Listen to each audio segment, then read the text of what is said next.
a trend going around on social media called propaganda I'm not falling for. And I thought that would be a really fun video topic because I see propaganda as like a topic or an idea that has a lot of information left out of it. And I feel that my channel is largely based on that idea about talking about consumerism from an environmentalist perspective, because often the environmental impact of consumerism is left out of the conversation about why consumerism is bad. I often see conversations online happening like, don't tell people how to spend their money. It's their money. Let them do what they want. It doesn't impact you. And like, that's not the whole story. Actually, no, that's not the truth. Rarely does an action that an individual person like does not have an impact on culture, on our environment, etc. So yeah, I thought today let's talk about some topics that are popular on social media, on the internet, in our culture, and talk about why they're not so great. The first piece of propaganda that I am not falling for, that I have been so incredibly bothered by, is fast fashion brands stealing upcyclers or like designers' ideas and selling them without acknowledging any of the places that they got those ideas from. This has been talked about in a lot of circles over the years on social media. I would see like designers or small brands, small clothing makers, really talented people come up with something that goes viral on the internet, and sooner or later you're going to start seeing it on Shein. That's obvious. But mall brands are doing it now. A lot of people have started upcycling and reusing old tablecloths or old handkerchiefs, you know, things like that, to make really unique, cool pieces. And all of a sudden you're seeing that exact type of style in places like American Eagle, Hollister. And I'm not gonna fall for multi-billion-dollar brands stealing ideas when they could pay designers to come up with their own ideas, or at least buy the idea from the original designer of these types of pieces. I also tried to concentrate the fashion ones up front because I have a lot of them that aren't fashion related, but the first few are fashion related. And the second one is replacing your wardrobe every time the season comes around, right? Like people will start talking about shopping for fall or shopping for summer. And to me, I did that like, you know, a couple years ago. I still have the things I had from a couple years ago. I've had this shirt for a couple summers now. I did recently make some upgrades, I guess you would say, to it to get that same feeling like I was getting something new without actually buying anything at all. Let's spread the propaganda that you should take care of or like upcycle your wardrobe, at least some parts of it, every season. If there's something in your wardrobe that you're not wearing that you feel the need to go buy new stuff every season for, try to figure out how you can take something you already have and make it better so that you don't feel the need to go buy something new. Let's spread that propaganda instead. I personally stopped buying new clothes when I realized that there is enough clothing on this planet to dress the next 6 generations. I started that process over a decade ago, and it was not the easiest thing to do to find clothes that actually made me feel confident and like myself. But today's sponsor, ThredUp, the world's largest online thrift store, makes that so much easier today to make sure that those clothes that are already on this planet don't go to landfill, and instead we can buy them. You can shop from hundreds of brands for a fraction of the price, and honestly, online thrifting changed the game compared to when I was first getting into it. I really love that they have a box where you can check natural materials. That's been a game changer for me. I try to shop for things that I need and be really specific when I'm looking for something, and ThredUp makes that really easy. Like recently, I go swimming at least twice a week, and I realized I really need a couple upgrades to my setup, and then ThredUp challenged me to do it all for under $100. So here's a list of things I was hoping to find, and you know it's gonna be good when the little polka dot box comes in. First up is my favorite visor.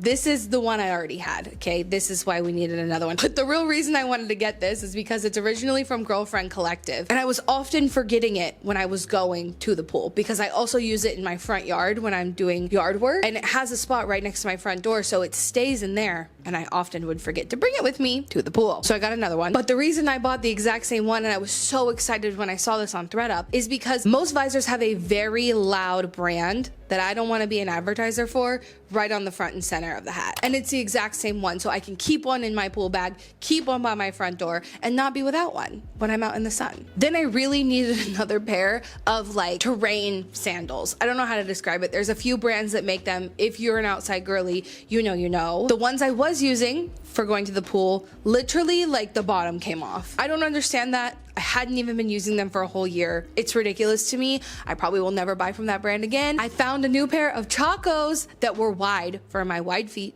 which was very nice. And now I don't have to worry about them falling apart. I wanted to add another UPF shirt to my rotation. If you know me, you know how passionate I am about protecting my skin. I was able to search by UPF clothing on ThreadUp. I got this Columbia one for only $9.73. I also only have a couple swimsuits. Most of them are cute, like they're meant to be worn and seen. But when I go to the pool for swimming, specifically like I'm swimming laps, I kind of wanted one that was just easy to throw on because I'm gonna put a UPF shirt over it anyway. So I got this really simple black swimsuit because I got it for only $9.60. And since I had a little more room left in the budget, I decided to get two dresses. I got the blue one for $22.99 and the green one for $13.99. The best part is I saved $278 compared to retail with this purchase. And if you're looking to refresh your wardrobe in a very specific way like this, I highly recommend you do it with ThreadUp. I'll leave a link at the top of my description, and you can get 50% off of your first purchase with ThreadUp with my code Shelby50. More propaganda I'm not falling for is single-use outfits. I was gonna say I don't know who came up with the idea that only wearing your clothes once was okay, but I do know. It's definitely, again, who's always at the top, at the fault of our issues? It's the people who wanted to make the most money off of being able to continuously sell outfits, to convince you that buying something new and repeating an outfit was a bad thing to do. The people who stand to profit off of us being broke, just trying to keep up with the trend cycle. I think it's pretty self-explanatory that single-use outfits would be bad for me, for you, for the planet, for our psyche, for our culture, for literally everything. Single-use outfits are not good for anything except short-term dopamine hits. And as someone who has experienced that cycle in my life, there was a time in my life where I never repeated an outfit and I regret it deeply. I learned more. I was exposed to the information that is largely hidden, largely kept away from our consciousness, especially when we're young. And that feels like propaganda to me, that we are just constantly thrown marketing. You need to buy new stuff. You need to keep up with the trends, all that kind of stuff. We're thrown that a lot more than we're like, you probably shouldn't buy new clothes all the time because it's not so great for the planet, which is similar to my third thing, which is micro trends. If you had to be told you should buy something or that you like something or that you need something, you probably don't need it in general. If you're only buying it because you are seeing it so often on the cool girls on Instagram, you probably don't even like it yourself. You're probably just seeing it a lot and thinking that you want to participate in this like community of people who dress cool because you like to express yourself and you like clothing, and that's how we get caught up in micro trends. And I think it's the marketing and like the FOMO of it all that makes micro trends feel like propaganda to me, and I am working ever so hard to not fall for those sort of things. Manipulating our brains into thinking that we should buy these things that we're only going to like for a few months feels like propaganda. More propaganda I'm not falling for is if it's recyclable, it's sustainable. I have a video about this. I think it's called like recycling is a scam or something really clickbaity. But essentially in that video, I talk about how recycling was essentially sold to consumers as a way to continuously consume endlessly our natural resources and just recycle them, and then that's fine. Oftentimes when I tell people that I make videos about sustainability or that I'm an environmentalist, or anytime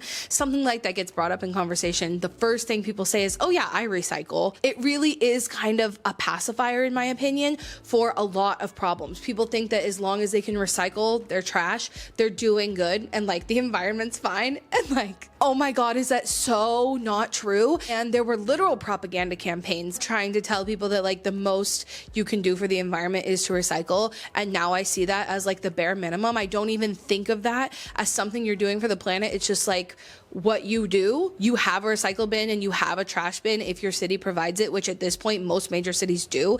And like it is your responsibility as a citizen to do that. And lulling us into some sense of complacency just by recycling is literal propaganda that I'm not falling for. Likewise, I would say thinking that plastic is always the worst, okay?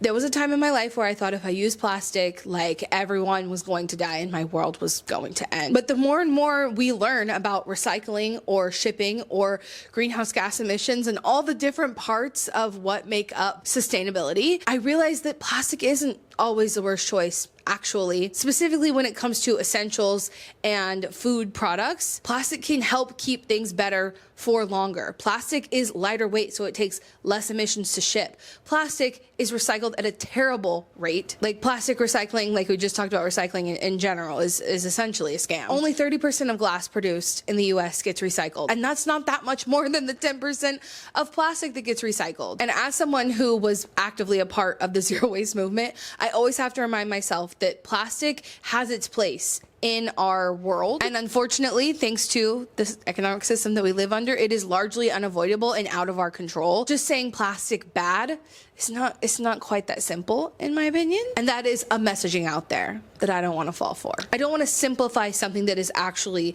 quite nuanced with plastic bad. Okay. I'm not falling for no ethical consumption under capitalism. If it wasn't obvious, am anti-capitalism. I have very different beliefs for what our society should look like than even what options are available to us in the United States. But using the blanket statement, no ethical consumption under capitalism, has really been co-opted. I don't think that phrase was originally meant to be used for justifying Shein hauls. I don't think that that was the intention. The intention is more so under capitalism, only capital owners, the people who own the means of production, get to choose how others are compensated. And in that system where we are not fairly sharing the fruits of the labor, the capital that is created through our labor, then we are being exploited. That is the idea under there is no ethical consumption under capitalism. Essentially saying that just because someone pays you a living wage doesn't make it ethical. There's a lot more to that conversation than just like pay someone the minimum wage and that's fine. But I don't subscribe to this idea that just because there is no ethical consumption under capitalism, that there is no scale of what is moral and ethical and right and wrong. Also, sustainability that isn't intersectional. There was definitely an era on the internet where we only talked about sustainability in terms of the environment, and we left out those conversations like I was just talking about, how there's no ethical consumption under capitalism, and we left out how we extract resources from the global south and we exploit their land and their air and their water, and that is like the real root of the problem with consumerism. And we left out so much of like environmental justice, environmental racism. All of those conversations were brought to the forefront by 2020. And even though I feel like I got that in college when I worked with the Office of Sustainability, they were really serious about talking about sustainability from not just an environmental perspective, but we always talked about it as a Venn diagram of social, economic, and environmental sustainability. Regardless, I don't like to talk about the environment or sustainability with those conversations in that context removed. I feel that is propaganda, and again, another way to lull us into thinking that we can just eventually get to this perfect idyllic version of environmentalism, but only in the context of like the white supremacist world we live in. You know what I mean? Like there's so much more context to what sustainability looks like than learning how to create a circular economy. It's not that simple. And I don't buy into sustainability at this point that doesn't include all of the context of the past and current social justice leaders and how our habits impact everyone across the globe. Not propaganda. Not propaganda I'm falling for. And then I have some that are a little less, I don't know, serious. I'm not falling for propaganda that women have to be perfectly hairless. I actually really hate that, and I've talked about it a lot. I think it's ridiculous that that is a concept that anybody subscribes to. That is another like non-issue that was sold to us as an issue to make largely men money. Okay? And the result is grown women's bodies being hairless like prepubescent children. That's weird. And I don't buy into that propaganda. Renewables are too expensive. Do you know why they're more expensive than oil? Have you considered that? Have you considered subsidies? Have you considered all the exploitation that's led to this point to get oil to be cheap? The exploitation that's happening now in a lot of places around the world to get our oil to be so cheap. The imperialism of it all. Have you considered that that might be why oil is cheaper than renewables? And that they have been demonized and classified as woke to use clean forms of energy that are not toxic to our human beings, our planet, etc. And so they don't get the same funding that oil has gotten for centuries now. Yeah, I'm not falling for renewables being too expensive. That is not the whole conversation. And if we're not gonna have the whole conversation, then you might as well not have it at all. Being anti-sunscreen, what's happening out there? What's happening out there with you guys? When I talk about sunscreen or if I talk about UPF clothing, inevitably there will be people in the comments that tell me, someone told me last week that wearing a black cotton t-shirt has enough UPF that you don't need to buy UPF clothing or sunscreen.